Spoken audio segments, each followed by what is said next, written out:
And a make one uses this running thread in between the two stitches. So you see your first stitch here and your second stitch here. What we're going to use is this strand right here. And we're going to do a make one right, which is a make one that leans kind of to the right. And to do that, we're going to use our left needle to lift that strand up. And then we're going to knit into the front of it. It's a little tricky, so you're going to want to use your left index finger to hold that strand steady and knit into it. And off. I'll work a stitch in between and then we'll do it again.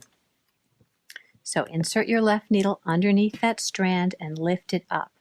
You can see that if I were to knit into it this way, it would open it up and you'd have a hole like a yarn over. So we're going to knit to twist it and to close it. And for the make one right, that is knitting into the front.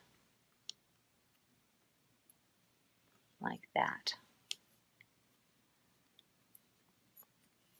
A make one left is done in the opposite way. So again, you're using that running strand that comes between the two stitches, but instead of coming back to front, we're going to lift it front to back, and we're going to knit into the back of that stitch. So this is the front of the stitch, and this is the back of the stitch, the strand that lies over the back of the needle.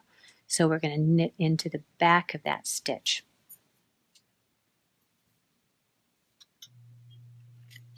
Work one in between and do that again.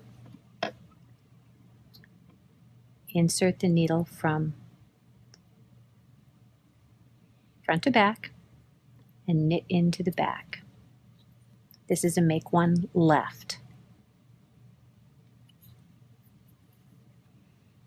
Insert your needle into the front and knit into the back. Whoops, into the back.